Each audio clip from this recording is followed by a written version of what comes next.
오늘 본문은 고린도전서 1장 22절로 24절입니다. 제가 읽겠습니다. 유대인은 표적을 구하고 헬라인은 지혜를 찾으나 우리는 십자가에 못 박힌 그리스도를 전하니 유대인에게는 꺼리끼는 것이요 이방인에게는 미련한 것이로되 오직 부르심을 받은 자들에게는 유대인이나 헬라인이나 그리스도는 하나님의 능력이요 하나님의 지혜니라. 아멘. 고린도는 그 당시 로마 제국을 가장 잘 대표하는 그런 도시였습니다. 돈이 엄청나게 도는 로마 제국의 실리콘밸리였습니다. 로마 제국의 월스트리트였습니다. 그래서 한 번은 성공을 해보고 싶고 한 번 뭔가 이루고 싶은 사람들이 제국 전역은 물론 제국 바깥에서도 모인 그런 도시였습니다. 어쩌면 우리의 모습입니다. 생각 없이 달려듭니다. 강박적으로 뭔가 잘해야 된다, 잘 돼야 된다, 열심히 해야 된다, 성실하게 해야 된다 달려듭니다. 그러나 시간이 지나갈수록 사실은 절박하고 절망감만 깊어집니다. 무언가 바랐던 것은 결코 오지 않는다는 것을 점점 느끼게 되는 것이죠. 그러한 도시에 복음이 선포되었습니다. 자, 어떤 일이 일어나게 될 것인가? 오늘부터 같이 보도록 하겠습니다. 고린도는 헬라의 도시 국가 중에 하나였습니다. BC 7세기의 전성기를 누렸는데 146년에 폼페이우스에게 멸망을 당하고 44년에 줄리어스 시저가 로마의 식민 도시로 재건을 했습니다. 그리고 27년에는 아가야, 지금의 그리스라고 불리는 아가야 지방의 수도가 되었습니다. 그 당시 인구가 60만이었습니다. 자유인 20만 명에 노예가 40만 명이었습니다. 지리적 여건을 보시면 고린도가 왜 이렇게 중요하고 번성한 도시가 되었는가가 분명해집니다. 지도를 보시면 알겠지만은 그리스 반도가 이렇게 내려오면 끝쪽에 아테네가 있습니다. 그 아테네에서 펠로폰네스 저 섬같이 보이는 반도를 연결하는 좁은 지협의 펠로폰네스 반도 쪽이 이제 고린도입니다. 그래서 이 고린도와 아테네를 양축으로 이 그리스 전체가 돌아가는 것입니다. 그래서 그 지협이 좁기 때문에 작은 배나 물품은 배로 와가지고 육지로 옮겨가지고 다시 이쪽에서 배로 실어 나르는 그런 일들을 했습니다. 이 고린도는 지협이 있기 때문에 동쪽으로는 살로니카만으로 갱그리아 항구가 있고 서쪽으로는 고린도만, 레케움 항구가 있습니다. 갱그리아 항구는 사도 바울이 고린도에서 1년 6개월을 목회하고 고린도를 떠나서 에베소로 갈 때 갱그리아 항구에서 머리를 깎았다, 서원을 했다. 무슨 서원을 했을까? 사도행전은 말하지 않지만 우리는 이제 고린도서를 읽으면 알 수 있게 되는 것입니다. 1894년에 고린도 운하가 완성이 되어서 지금은 실제적으로 섬처럼 되어 있습니다. 이 고린도는 이스미아 제전입니다. 이것이 고린도를 대표하는 것입니다. 고대 그리스에는 4대 제전이 있습니다. 올림픽이 이루어지는 올림피아 제전, 델피에서 있는 피티안 제전, 그 다음에 네미안 제전은 이제 음악제를 중심으로 하는 것이었습니다. 그런데 이 고린도에 가까이 있는 이스미아, 올림픽은 4년마다 열렸죠. 근데 이스미아 제전은 2년마다 열렸습니다. 왜 2년마다 열었겠습니까? 돈벌이가 잘 되니까. 그래서 체육대회를 중심으로 하는 것이지만 고린도의 이스미아 제전은 연극제, 음악제, 수준 있고 제대로 된 것들이 되게 아니었습니다. 웅변대회, 각종 마술사, 노름꾼들 다 몰려드는, 다시 말해서 이스미아 제전을 통해서 마치 올림픽이나 월드컵 때 돈이 막 돌아다니는 것처럼 그런 것이었습니다. 이건 되게 이제 귀족들이나 그 지방의 유지들이 이렇게 스폰서를 해줍니다.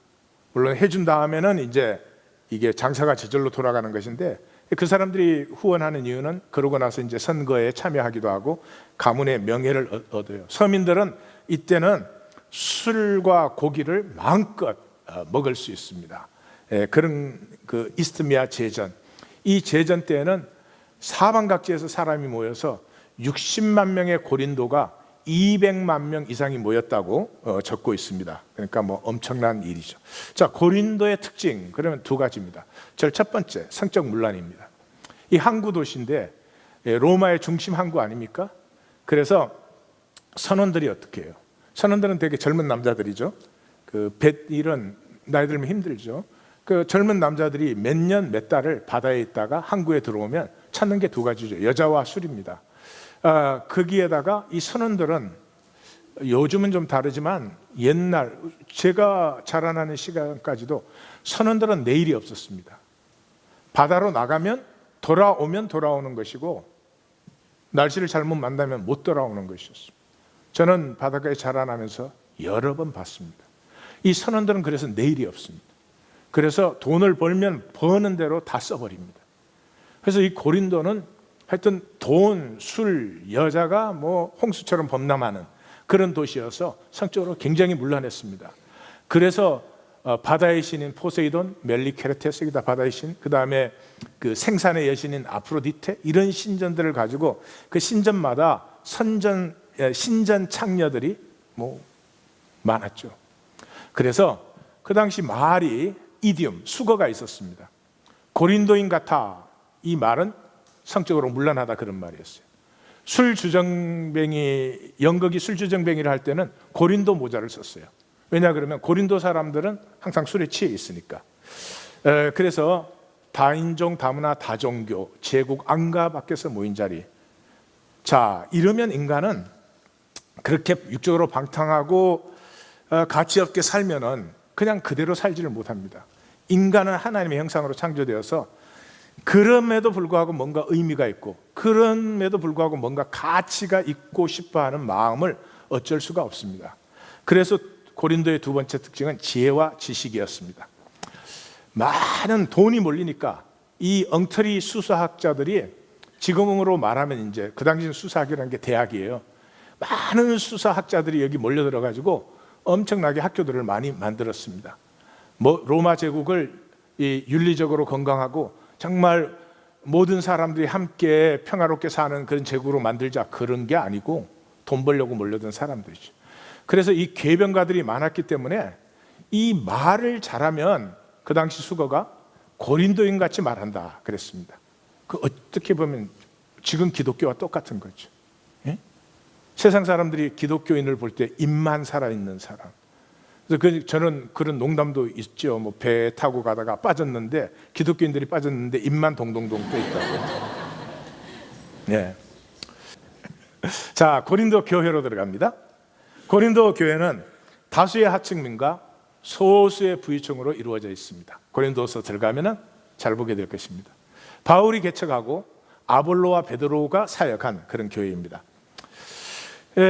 아볼로 사역한 것은 사도행전에 벌써 나왔죠. 19장 1절에 아볼로가 고린도에 있을 때 그러고 나왔죠. 베드로가 사역한 건 고린도전서에 보면 나옵니다. 사도 바울이 그렇게 말합니다. 나 게바와 같이 나도 아내와 함께 다니면서 사례비 받아가면서 내가 사역할 권리가 없느냐, 이렇게 말을 합니다. 그러니까 사도 바울과 바나바는 그 천막을 입어서 자비랑 사역을 했거든요. 그래서 그 베드로가 사역한 것을 알 수 있습니다. 그리고 4장 15절에 실절 자기가 그러죠. 내가 복음으로 너희를 낳았다. 자, 이 고린도 교회 개척은 바울이 이제 아덴에서 완전히 실패하죠. 마게도니아에서 계속 쫓겨가지고 아덴에서 완전히 실패해가지고 시리에 참 바울이 그 고린도 전서를 시작하면 그러잖아요. 내가 너희 가운데 있을 때, 들어왔을 때 약하고 두려워하고 힘이 떨었다. 그래서 어디 가든지 복음을 말하는 바울이 아덴에서 고린도로 온 다음에는 말을 못하고 있었습니다. 이 바울은 50년에서 51년 겨울에 고린도로 왔습니다. 정확하게 알 수 있습니다. 왜냐 그러면 갈리오 총독이 51년 7월에 부임을 했기 때문에 보시면 알겠지만 정확하게 50년에서 51년, 우린 지금 2016년에서 2017년 겨울에 들어가는 거죠. 그게 도착을 했습니다. 여기에 도착했을 때 그 시리에 찬 바울, 위한 하나님의 섭리를 만나게 됩니다. 그것이 뭐냐? 아굴라와 브리스길라. 이 아굴라와 브리스길라는 사도행전에서 만났죠. 49년 클라디우스 황제의 추방 명령, 그 로마에 있는 유대인들이 그 그리스도 유대인들을 핍박을 해가지고 폭동이 일어나는 바람에 유대인들은 그대로 대부분 살았고 그리스도인들은 이제 생명을 위해서 도망쳤죠. 그 도망쳤을 때 나와 고린도의 자리를 잡은 이 부부를 만나게 된데 하나님의 섭리죠. 제가 소설을 쓸 수 있는 능력이 있다면 이 소설을 써보고 싶은 거예요. 브리스길라. 옛날이나 지금이나 지금 뭐 이름이 뭐 그렇지 않지만 제가 자랄 때까지만 해도 귀족의 이름과 이 서민층의 이름은 이름 자체가 달랐어요. 이 프리스길라라는 이름은 프리실라, 굉장한 귀족 가문의 이름입니다. 함부로 못 쓰는 이름이었습니다. 근데 아굴라라는 이름은 우리로 말하면 갑돌이 그런 이름입니다. 그러니까 분명히 이 프리실라는 그 귀족집의 정말 귀한 딸이었는데 예수를 믿는 바람에 이 만날 수 없는 갑돌이를 만난 거예요. 그래서 달 보고 울었대요. 이 이름이 같이 할 수 있는 이름이 아니에요. 그 유대인 핍박받을 때 쫓겨서 고린도에 왔습니다. 그 아굴라는 유대인들은 다 그 생업 그 기술을 하나씩 갖고 있잖아요. 천막짓기 기술을 갖고 있어서 고린도에 와서 자리를 잘 잡았습니다. 잘 잡은 걸 알 수 있어요. 왜냐 그러면 이스트미아 제전을 2년마다 하는데 60만 명의 도시에 인구가 거의 4배 가까이 200만 명 이상이 모이면 천막들을 수용을 했어요. 그래서 이 2년마다 돌아오니까 그 당시는 그 재료를 대량 생산할 때가 아닙니다. 그러니까 1년 내내 그 재료를 모아가지고 1년 내내 천막을 짰다가 이스트미아 제전 때 대목을 보고 끝나면 또 준비를 시작하고, 그래서 그 고린도에 쫓겨온 바울이 먹고 살아야 되잖아요. 그러니까 그걸 찾아가서 나도 장막 짓는 기술이 있는데 좀 써주시오 이랬어요. 써주시오. 그러니까 아굴라 브리스길라가 보니까 바울이 생긴 건 그런데 너무 불쌍해서 이렇게 써주더라고요. 이 아굴라와 브리스길라를 만나서 사도 바울은 좀 쉬고 평안을 얻지요. 아직은 두려워서 말씀을 못 전합니다. 그러는데 이제 저희가 고린도로 오면서 아덴에서 실라와 디모데를 이 빌립보와 데살로니가로 보냈잖아요. 그렇죠? 사도행전에 그렇죠? 옆에 보니까 나 기억나. 그 보냈어요. 보내가지고 소식을 가지고 고린도로 왔는데 죽어 없어지고 핍박받아다 흩어진 줄 알았던 교회들이 마게도니아와 아가야는 물론할 것 없고 소아시아 지역에까지 아름다운 소문과 하나님의 복음의 본이 되어 있다는, 어떻게 죽은 우상에서 살아계신 하나님께로 돌아왔는지 너무 아름다운 증거가 되고 있다는 소식을 듣고 사도 바울이 데살로니가 편지를 쓰면서 너희가 주 안에서 굳게 쓴적 우리가 이제는 살리라.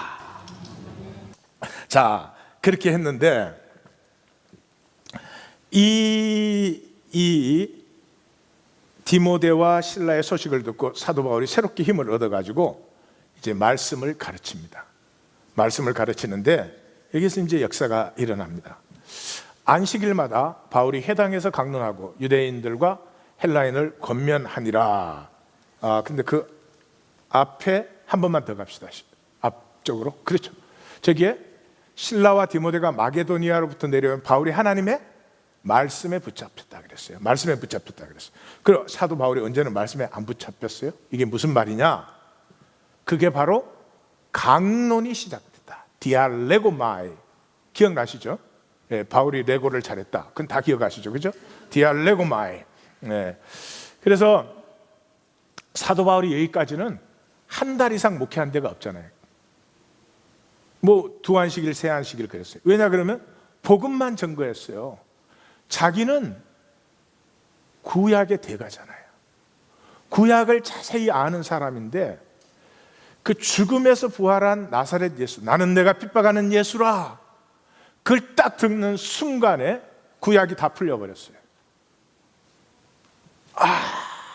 그거였구나. 그걸 모르고 내 평생에 그 공부를 했구나. 그러니까 풀리면 그건 반드시 삶이 돼요. 내 삶에 깨달음이 왔는데 깨달음과 다르게 살 수는 절대로 없어요. 우리가 다 사는 이유는 세상에 돌아가는 걸 지금 깨달았기 때문에 세상을 따라 살고 있어요. 그러니까 이 사도 바울은 어디 가든지 복음만 증거를 했어요.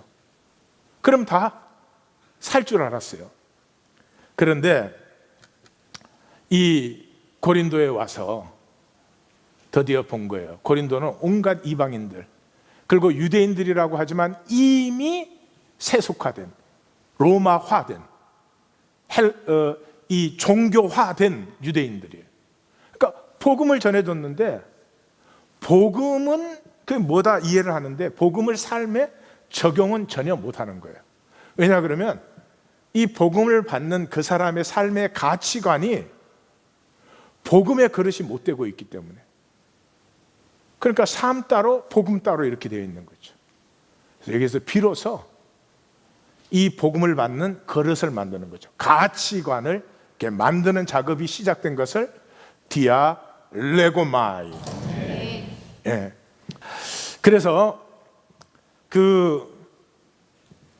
그렇게 말씀을 전하니까 종교화된 유대인들은 싫어하죠. 종교인들은 자기들은 이미 뭐 다 구원받았고 다 가졌는데 뭘 귀찮은 얘기를 해. 그래가지고 유대인들이 배척을 하니까 유스도의 집으로 옮겼어요. 여기서부터 이제 역사가 일어납니다. 수많은 고린도 사람들도 듣고 믿어 세례를 받았다. 우리는 세례를 받았다 그러면 또 이렇게 세례 받는 의식을 생각. 아니요. 세례 받았다는 말은 사도행전 2장부터 세례 받은 사람은 뭐 했죠? 세례 받은 사람은 뭐 했죠? 코이노니아죠. 세례를 받았다는 말은 코이노니아에 들어왔다는 말이에요. 코이노니아의 형식과 모양은 시대와 지역에 따라 다 달라요. 달라야 돼요. 예, 이 집 가정의 밥 먹는 스타일과 이 집 가정의 밥 먹는 스타일이 똑같으면 안 돼. 다르더라고. 코이노니아의 모양은 다 달라요. 그러나 통하고 있어야 돼. 통하고 있어야 돼.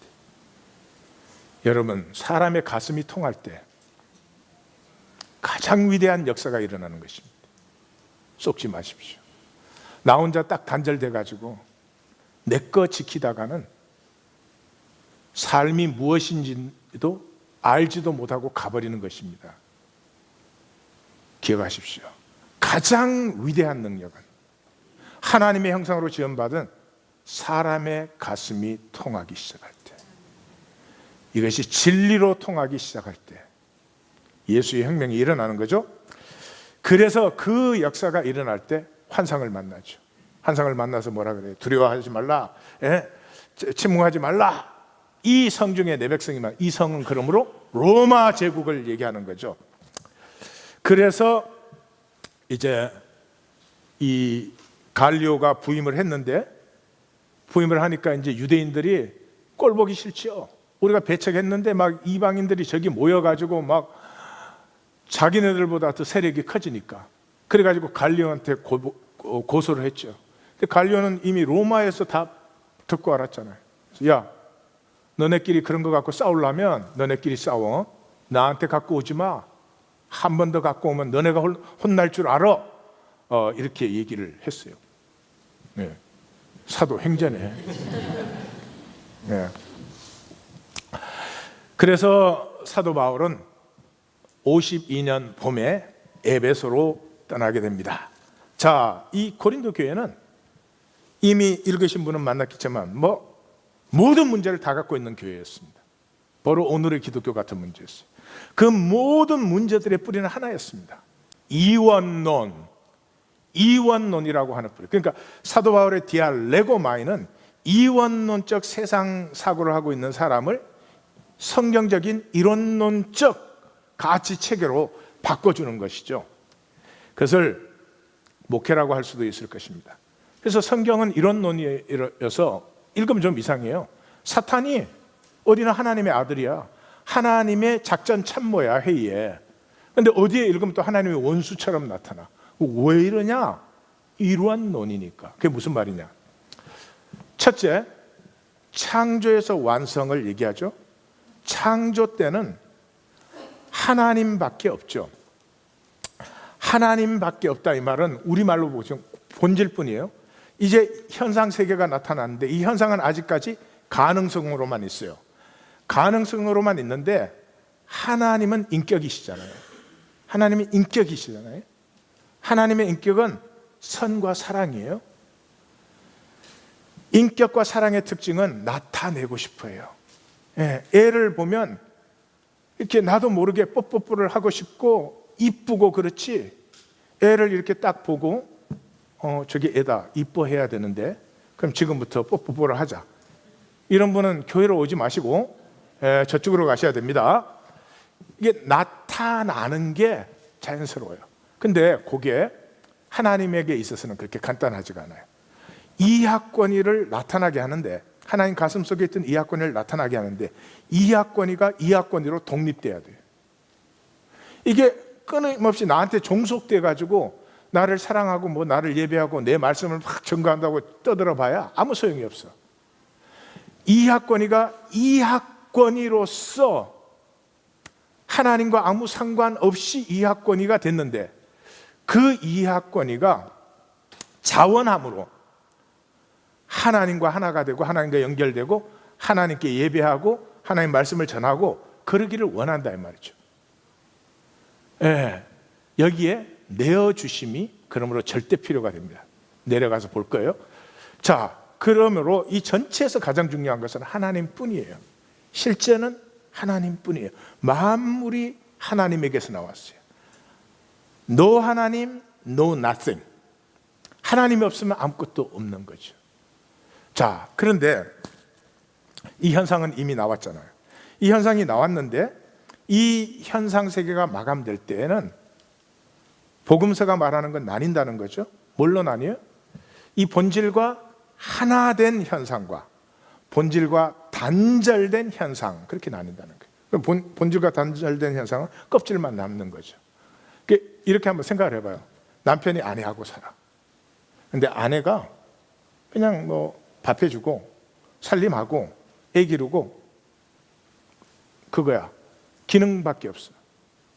그 아내의 아픔, 아내의 가슴, 아내의 그 존재의 소중함, 이런 건 전혀 느끼지 못해. 그럼 같이 살고는 있겠죠. 그러나 그 아내는 참으로 불행할 것입니다. 그런 것입니다. 본질이 상실되어 버린 현상만 남는 거죠. 그게 하나님에게서 나왔기 때문에 없어지지 아니에요. 그러므로 이 과정이 이제 필요하게 되는 거죠. 이 과정상 이하권위를 독립시켜야 돼요. 그러니까 하나님이 이하권위를 이하권위로 만드는데 이래요. 막 그 내 생애 전체에 내가 나쁜 일을 하려고 그러면 딱 나타나면 안 돼. 설교 길게 하려고 그러면 짧게 막 이래요. 그럼 이하권위가 이하권위 될 수 있을까요? 없을까요? 없어요. 그래서 하나님 본질은 숨겨져 있어요. 여기서 중요한 것을 아셔야 돼요. 못 느낍니다. 숨겨진 본질을, 영의 세계를 못 느낍니다. 종교생활하면서 느끼는 척 하지 마십시오. 우리 교회는 그런 거 통하지 않습니다. 못 느껴요. 못 느끼게 섭리가 되어 있어요. 그래야 나 스스로, 못 느낀다는 말은 못 살아요. 살 수 없어요. 머리로 이해를 다 해요. 아니, 남을 가르칠 수도 있어요. 그러나 살 수는 없어요. 자, 그러면 알고 이해는 하지만 살지는 않는 이 간격이 어떻게 가능한가? 이원론의 세계에서는 얼마든지 가능해요. 뭐를 통해서? 언어를 통해서. 내가 알고 이해하는 건 이런 거야. 그러나 내가 사는 건 다른 거야. 우리 성경에서 가장 기본적인 가르침이 뭡니까? 우리 성경에서 가장 기본적인 가르침이 뭡니까? 서로 사랑하지. 서로 사랑하라. 모르는 분 있으세요? 사시는 분 한번 손 들어봐요. 사시는 분. 난 손 들었어요. 저는 제 말씀이 힘든 말씀을 전하면 예배 준비보다 예배 끝나고 나서 기도를 더 많이 합니다. 살기도 힘든 세상에 얼마나 힘들까? 얼마나 그 말씀 때문에 가슴에 부담이 될까? 그게 사랑입니다. 돈 주는 게 아니고요. 근데 분명히 알아. 살지는 않아. 그게 뭘로 가능해요? 언어가 거짓이라는 건 지난주에 봤어요. 그래서 립 서비스로 하나님 섬깁니다, 믿습니다, 사랑합니다 말로 다 해치웁니다. 삶은 또 다른 것으로 사는, 그걸 이원론이라고 하는 것입니다. 이원론 세계. 이 이원론 세계에 거짓에서 끼어나는 길은 진리밖에 없습니다. 진리는 내가 깨닫는 것이 아닙니다. 여기에 세상 종교나 철학에 쏙지 마십시오. 계시입니다. 어느 날 만나는 것입니다. 내가 깨닫는 부분이 없는 건 아니지만 그것이 전부가 아닙니다. 반드시 내가 만나는 부분이 있어야 됩니다. 우리 교회 말씀 만나게 하는 이유가 그거잖아요. 그래서 예수님 뭐라 그랬어요? 진리를 알지니 진리가 너희를 자유케 하리라. 절대로 너하고 나하고 떨어질 수가 없어요. 너하고 나하고 분리되어 있지 않아요. 너는 죽어도 나는 잘 되면 된다. 잠깐 그렇게 보이지만 결코 그런 삶 속에서 내가 잘 되지 않습니다. 우리는 얼마나 쏘가 있느냐 그러면 부부 사이에도 너하고 나예요. 부부 사이에도 너하고 나예요. 그래서 부부 사이에도 공격을 막 해댑니다. 마치 싸울 때가 되면은 그 인격은 천박하고 아무런 가치가 없는 것처럼 공격도 합니다. 왜 그래요? 현상에 속아서, 현상의 이중성에 속아서 본질과 현상의 연대성을 못 느껴요. 근데 진리가 계시되면 그때부터 느껴요. 뭐를 느껴요? 아픔을 느껴요. 이게 이론론적 삶의 특징이에요. 아픔을 느껴요. 예. 이 세상의 아픔을, 이웃의 아픔을, 무엇보다 하나님의 아픔, 하나님의 아픔이 나타난 게 십자가 아닙니까? 그러면 아픔 안 느끼면 그것도 좋다 싶으세요? 천만의 말씀입니다. 아픔의 반대는 불안과 두려움이에요. 안 아프려니까 나를 지켜야 되잖아요. 그러니까 뭐 불안하고 두려워해봐야 자기가 할 수 있는 게 아무것도 없어. 그 불안과 두려움으로 얼마나 근심하는지 말로 할 수 없어요. 여러분, 우리의 삶의 에너지의 대부분이 염려로 떠내려 가버리는 것을 아십니까? 뭐 심리학자들에 의하면 76%가 염려 중에 76%가 염려해야 아무런 소용없는 걸 염려합니다. 성경은 이론론입니다. 고린도 전서를 지나가면서 만나야 됩니다. 만날 것입니다. 세상은 이원론이에요. 헬라 이원론에서 시작돼요. 제 시간 있으면 이 재밌는 파트인데, 헬라의 이원론이 아리안족을 통해서 인도에 전해지고 인도에서 힌두교, 불교, 자연교 이거 다 이원론적이거든요. 그 시탈타의 엄마 이름이 뭐예요? 마야라 그래요. 마야가 뭐 일루전이라는 거죠. 일루전. 그래서 이 불교는 이게 다 허상이라는 거죠. 예. 그 성경하고 똑같은 것 같죠? 아니요. 성경 그 허상 속에 이 현상 세계에서 여전히 본질이 들어있다는 거죠. 불교는 이게 허상뿐이야. 그래서 끊어내야 돼. 근데 끊어낸 다음에 뭐 되는지는 없어. 예. 헬라 이원론이 세상 사상의 근원이에요. 그 간단해요. 이데아계, 본질계와 현상계. 현상계는 그림자에 불과하다는 거예요. 그래서 영과 육, 정신과 물질, 영혼과 시간, 빛과 어둠 이렇게 다 갈라요. 그 뭐 이원론적으로 생각할 수밖에 없잖아요. 현상 세계에서는. 근데 조심해야 되는 게 이원화가 이중적 삶으로 우리를 금방 끌어가 버립니다. 그래서 고린도 교회 이 교인들은 우상 숭배에 참여하고 또 거기 참여하고 나서 고기와 술 실컷 먹고 성적인 타락이 세상 사람에 못지않은 성적 타락한 것을 우리가 들어가면 만날 수가 있습니다. 왜 그런 게 가능했어요? 우리의 영은 구원받았다는 거죠. 오늘 기독교인과 똑같아요. 삶을 성결하게 살지 않아요. 그런데 난 구원받았다. 예수를 그리스도로 고백해서 구원받았다는 거죠.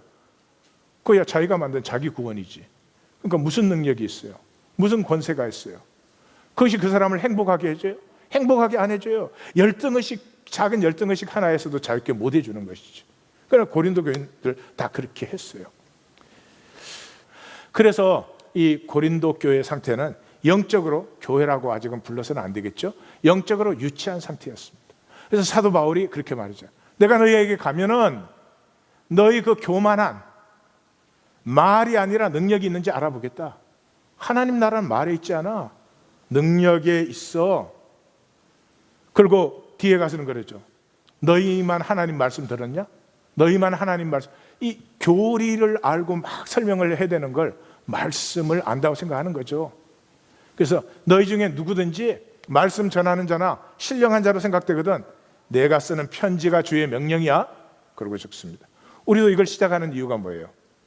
이 고린도 전서를 읽을 때 우리가 주의 명령을 만남으로 우리의 생명이 자유함을 얻어서 생수의 강이 우리의 생명 근원으로부터 흘러 넘치도록 이 고린도서로 지금 들어가는 겁니다.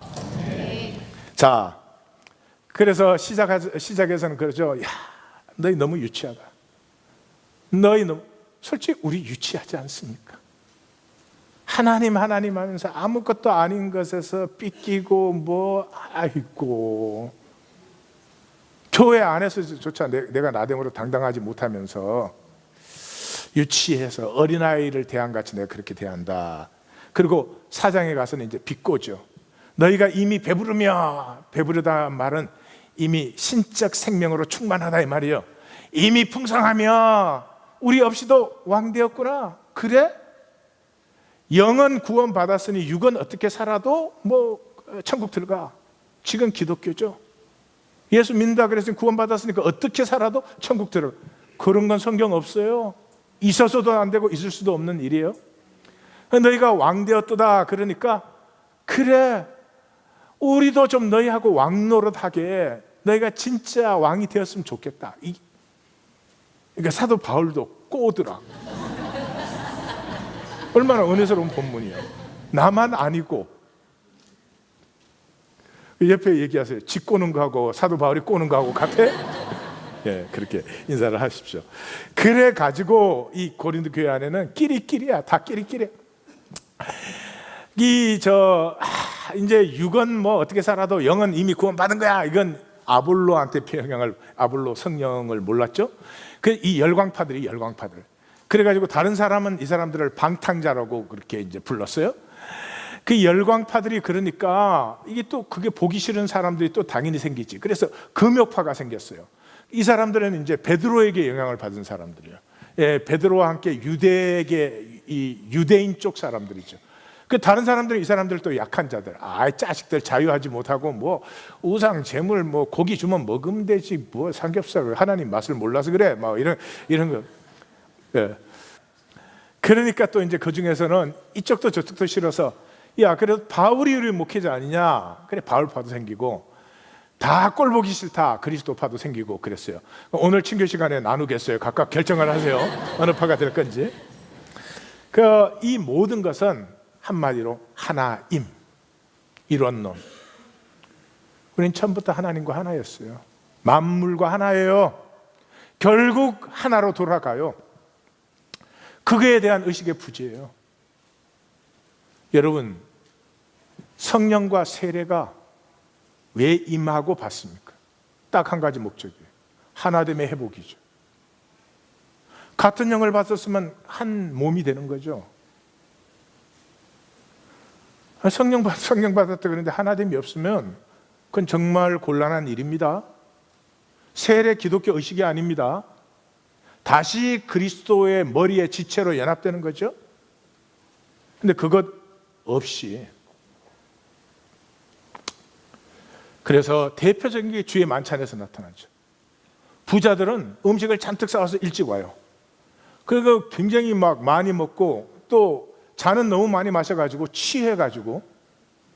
근데 가난한 사람들, 대부분의 가난한 사람들은 노예들, 가난한 사람들, 그 다음에 그 자유민들, 노예에서 해방은 됐지만 경제적으로는 다 가난했죠. 그 사람들 일 다 마치고 와야 되니까 늦게 오면 먹을 게 없는 거지. 먹을 게 없는 거지. 그래서 뭐라 그래요? 너희가 주의 만찬을 뭐 어쩐다 이래요? 아니, 주의 몸이 하나죠. 하나됨을 분별하지 못하고 먹고 마시는 자는 자기 죄를 먹고 마시는 것이다. 이래요. 자, 고린도전서로 들어가겠습니다.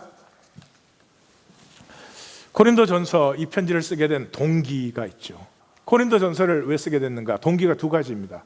제일 첫 번째는 근로의 사람들 그 식구들로부터 소식을 들었어요. 근데 사도 바울이 고린도 교회는 편지를 4개 썼습니다. 그중에 첫째, 셋째는 없어졌어요.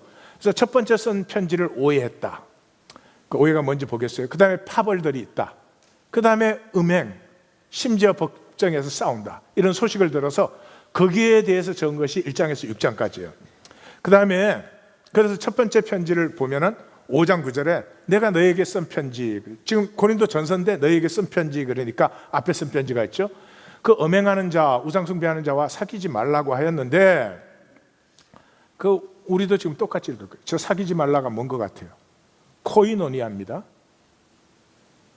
어떻게 음행하는 자, 우상숭배자와 한 지체가 될 수 있느냐 이 말이죠. 그건 세상 사람 얘기한 거 아니다. 그렇게 살려면 세상 밖으로 나가야지. 교회 안에 그들과 한 지체가 되지 말라는 것이다. 이렇게 이제 이 오해를 푸니까 첫 번째 쓴 편지가 대충 무슨 편지였다 우리가 알 수 있죠. 두 번째, 고린도 교회 대표들이 하도 파당해서 싸우니까 대표들이 질문을 적어 가지고 왔어요. 그 16장 17절에 보면은 그 질문을 가지고 온 세 사람의 대표들 이름이 나오죠. 스데바나, 부도나도, 아가이고, 부도나도 끄떡없다, 부도이고, 부도나도 이런 거. 예, 그래서 이제 세 사람이 왔는데 거기에 대해서 질문 하나하나마다 답변을 하는 거예요. 그래서 7장부터는 너희가 쓴 문제에 대하여, 너희의 질문에 대하여 이렇게 쓰는 거였죠. 그래서 그때부터 뭐 우상제물에 대하여, 영적 은사에 대하여, 뭐 이제 이렇게 부활에 대하여 이렇게 나오는 거예요. 그러니까 우리는 번역을 그걸 문장으로 번역을 해서 그게 이제 제목입니다. 제목으로 딱 내세워야 돼요. 기록 시기는 55년 초 에베소에서 기록했어요. 정확히 알 수 있죠. 왜? 16장 8절에 내가 오순절까지는 에베소에 머문다 이렇게 했으니까 그 에베소에서 그때 적은 것을 알 수 있어요. 바울의 편지는 적은 순서대로 성경에 나와 있지 않고 저게 성경의 순서예요. 13개의 편지를 썼습니다. 교회에 대해서 7개, 그 다음에 개인에 대해서 9개, 개인에 대해서 4개, 그래서 13개의 편지를 썼는데 당시의 편집은 이 문서가 하도 귀하니까 긴 게 무조건 귀한 거였어요. 그래서 길이 순서로 우리 성경에 들어있어서 로마서, 고린도 전후서, 그 다음에 갈라디아, 에베소, 빌립보서, 골로새서, 데살로니가 전후서 뭐 이렇게 나가요. 자, 그런데 저기 보시면 알겠지만 13개 중에 7개 3차 여정과 그 다음에 로마 옥중에서 쓴 편지들이 가장 사도 바울의 중심을 이루는 편지가 돼요. 저 편지 중에서 기독교에서는 로마서와 갈라디아서를 중요하게 생각합니다. 교리가 나오기 때문에. 그러나 읽어보시면, 내용을 읽어보시면 아닙니다. 우리의 신앙을 위해서는 고린도 전후서, 특별히 고린도 전서가 가장 중요한 편지라는 것을 만날 수가 있게 되는 것입니다. 자, 그래서 이 고린도에 문제가 많다 그러니까 일단 고린도 전서를 써가지고 디모데 편에 보냈어요. 디모데 편에 보내고 자기는 오순절 후에 방문을 할 것이다. 나오죠? 내가 마게도니아를 지나서 너희에게 간다. 먼저 편지를 디모데에게 보내니까 디모데가 이러거든. 너희는 좀 잘 대접을 해라 그랬는데 이 고린도 교회에 있는 좋지 않은 일부의 불량한 사람들이 그 디모데를 굉장히 업신여겼습니다. 그래가지고 나중에 보면은 그 디모데서를 쓸 때 누구든지 내 연수함을 업신여기지 않도록 너 경건의 훈련을 깊이 쌓아라. 사도 바울이 이제 그런 얘기를 하는데 아마 이때 얘기를 쓰는 건지도 모르겠어요. 그래서 디모데가 갔지만 아무 효과가 없었습니다. 그래서 바울이 직접 방문을 합니다. 직접 방문을 했는데 그 불량한 사람들이 그 바울이 온다는 소식을 듣고 교회 전체가 알면 자기네들이 불리해지니까 사도 바울을 어떻게 먼저 만난 건지 어떻게 한 건지 굉장히 그 모욕을 줬습니다. 편지 내용에 다 나오죠. 네가 무슨 사도야? 너는 생긴 것도 정말 안 좋게 생겼어. 이 표현을 뭐라고 해야 될지 모르겠네. 그리고 말도 어둔하고 네가 예수님하고 같이 있었어? 근데 왜 사도라고 돌아다녀? 막 이렇게 온갖 모욕을 주고 윽박질러 가지고 그 사도 바울이 에베소로 귀환을 했습니다. 그 나중에 돌아와서 보니까 늦게 교회가 그 소식을 듣고 그 사람들을 징계를 했어요. 그래서 이제 그래서 다시 쓴 편지가 고린도후서예요. 그 고린도후서에서는 내가 근심 중에서는 너희에게 나아가지 않기로 했다. 다시 말해서 그런 것이 있을 때 내가 하나님 앞에 나아갈 시간인데 내가 해결하겠다고 갔다가 오히려 덕스럽지 않은 일만 일어난 거구나, 이런 뜻이에요. 그리고 또 내 마음에 큰 눌림과 걱정이 있어 많은 눈물로 너희에게 썼노니 이것은 너희를 미워해서가 아니고 근심하려고 하는 게 너희를 사랑해서다. 이런 얼마나 은혜스러운 말씀이에요. 내가 이렇게 길게 설교하는 것은 성도님들을 미워해서가 아니고 사랑해서다. 아멘 하면 입 덧나나요? 네. 제가 이렇게 길게 하는 것은 성도님들이 미워서가 아니고 성도님들 안에는 생명을 피워내려는 사랑으로 하는 것입니다. 이거 엎드려 절받기. 그래가지고는 세 번째 편지가 이제 혹독한 편지라는 거예요. 이 없어진 편지예요. 그래가지고는 이제 에베소로 돌아왔으니까 이거 사도 바울이 얼마나 마음이 상했어요. 혹독한 편지를 써가지고 디도편에 보냈어요. 그게 이제 어떤 내용인지는 또 나옵니다. 그래서 이제 신학자들이 혹독한 편지다 별명을 그렇게 붙인 거죠, 제목을. 그래가지고 그때는 내가 아시아에서 힘에 겹도록 심한 고난을 당하고 살소망도 끊어지고 밥맛이 없었다, 어렵지. 1년 6개월을 한 목회한 고린도 교회는 이제 완전 저 모양이지. 그래서 내가 그렇게 혹독한 편지를 써서 이제 보냈어요. 보내고 나니까 또 마음이 어려운 거예요. 그 편지를 받으면 얼마나 힘들까. 그래가지고 기다리지를 못하고 디도가 어떤 소식을 갖고 돌아오는지 맞으려고 맞아서 드로아까지 갔어요. 드로아까지 갔는데 드로아에서 보니까 디도가 안 오니까 배로 안 오는구나. 그래서 육지로 오면 마게도니아로 이렇게 도는 거잖아요. 그래서 또 못 참고 마게도니아로 건너갔어요. 나는 이런 본문을 읽을 때 무한한 은혜를 받아요.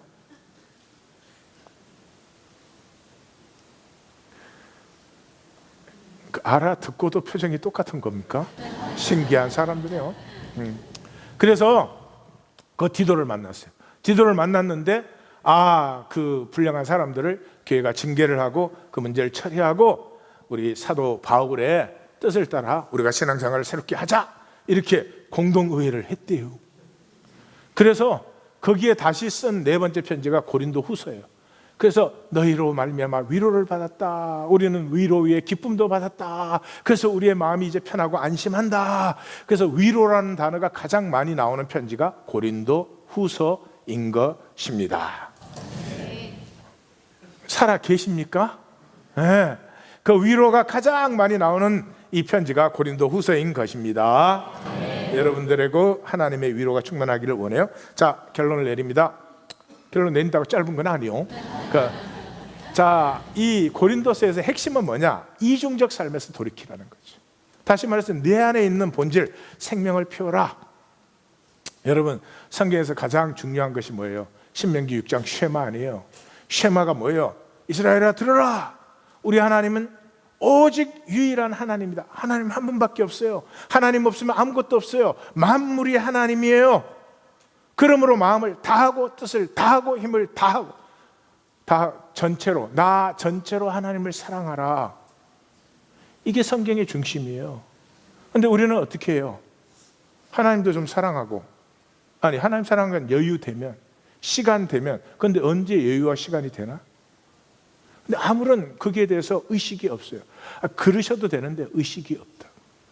그 평생을 헛되게 떠내려 보내는 거죠. 예. 그래서 우리의 삶의 문제는 기억하십시오. 이중성, 이거밖에 없어요. 이중성, 이 문제 외에는 없어요. 이것에 사로잡히면 자기가 자기 스스로를 버리는 거예요. 전혀 알맹이 없는, 본질 없는 삶을 사람에게 보이려고 계속 살아가는 거예요. 그래서 마지막에는 껍질만 남아있어요. 텅 빈 껍질. 껍질이란 말은 내 존재의 가치와 의미를 전혀 느끼지 못하는 거예요. 남도 못 느껴요. 그것을 예수님은 지옥이라고 그래요. 그래서 레위기서도 뭐라 그래요? 내 형제를 마음으로 미워하지 말고 견책해라. 다시 말해서 속으로 미워하면서 겉으로는 괜찮은 것처럼 속마음 겉마음 다르게 하지 말라. 내 이웃을 내 자신과 같이 사랑하라. 하나라는 거죠. 하나라는 거죠. 예수님도 이걸 똑같이 하잖아요.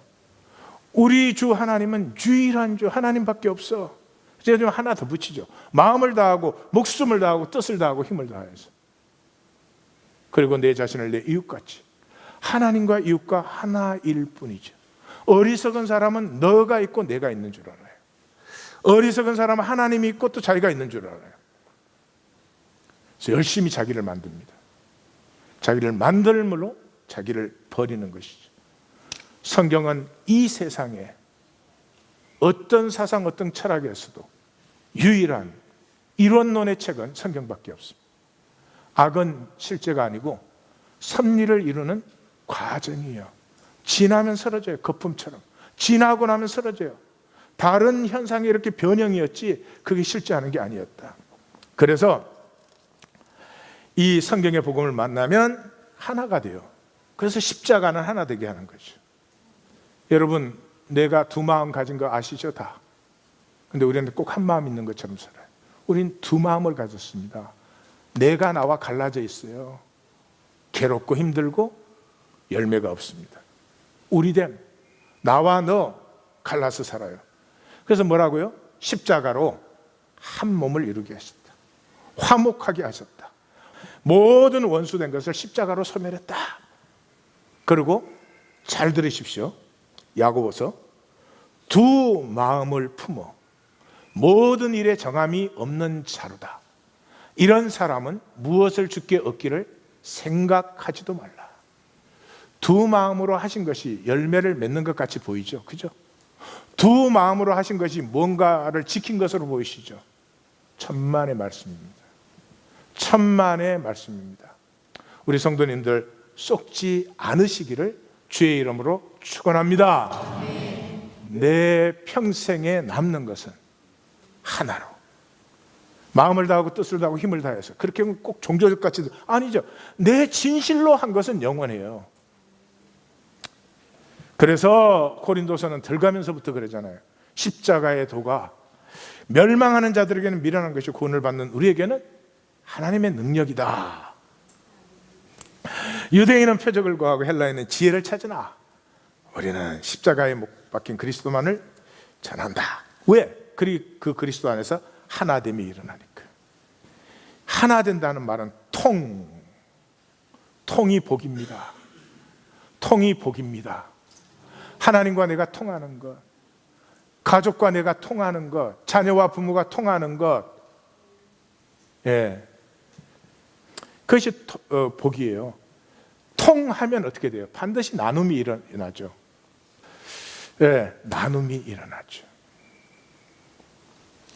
고린도서를 한마디로 줄이면 이것입니다. 자기의 유익을 구하지 말라. 사도 바울이 자기 유익을 구하지 말라. 나는 내 유익을 구하지 않는다. 그 다음 절이 나를 본받는 자가 되라. 그래서 사랑장에서도 제일 핵심이 5절입니다. 뭐 오래 참여면 어쩌면 나오지만 핵심이 자기의 유익을 묻지 아니야. 사랑하는 성도님, 저를 잠깐 보세요. 자기 유익밖에 모르는 세상에 사시면서 이런 말씀 들으면 어려울지 모르지만 자기 유익 찾으셔서 자기 유익 많이 받으셨습니까? 원 없이 풍성하게 받으셨습니까? 거짓말입니다. 거짓말입니다. 속지 마십시오. 속지 마십시오. 어떤 관계에도 좋습니다. 내 유익만 내려놓으면 복은 그냥 들어옵니다. 내 유익을 찾는 것이 높아졌어요. 하나님은 복을 부으시는데 하나도 내게 당기질 않습니다. 내가 내 유익 찾는 거, 헛된 거 찾아요. 내리시면 복이 넘치실 것입니다. 이론론적 삶은 몸의 삶입니다. 우리의 이중성을 벗어난다는 말은 몸으로 산다는 거죠. 몸이 뭐예요? 생명의 물질 부분이에요. 물질은 뭡니까? 돈과 시간이에요. 그래서 레이기가 뭐라고 합니까? 너희 몸을 구별하여라, 거룩하게 하라. 고린도전서에서 계속해서 나오는 말이 너희 몸이 그리스도의 지체다. 너희 몸이 성령의 전이다. 너희 몸으로 하나님께 영광을 돌려라. 몸입니다. 생각이 아닙니다. 종교 이원론적 시대에 세 가지 당부드립니다. 제일 첫 번째, 연보는 오직 주님과의 관계입니다.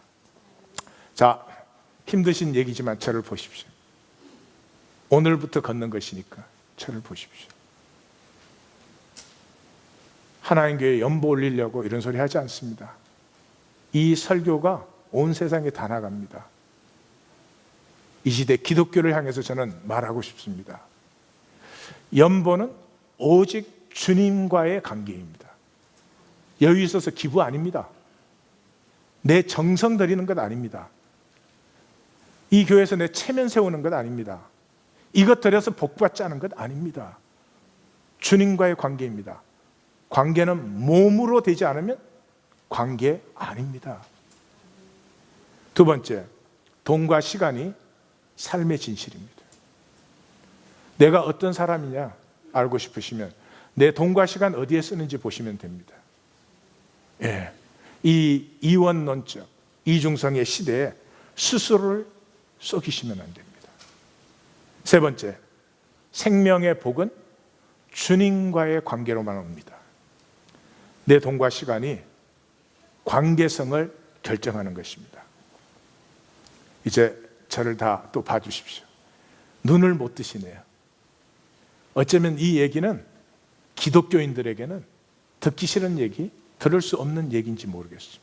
그러나 그게 복이라면 제가 얼마든지 그렇게 할 것입니다. 저를 보십시오. 우리는 복되지 않은 길로 오래 살아왔습니다. 말씀을 신뢰하고 이제 출발하는 것입니다. 나누는 곳에 하나님의 은혜와 생명이 부여해지는 것입니다. 기도하십시다.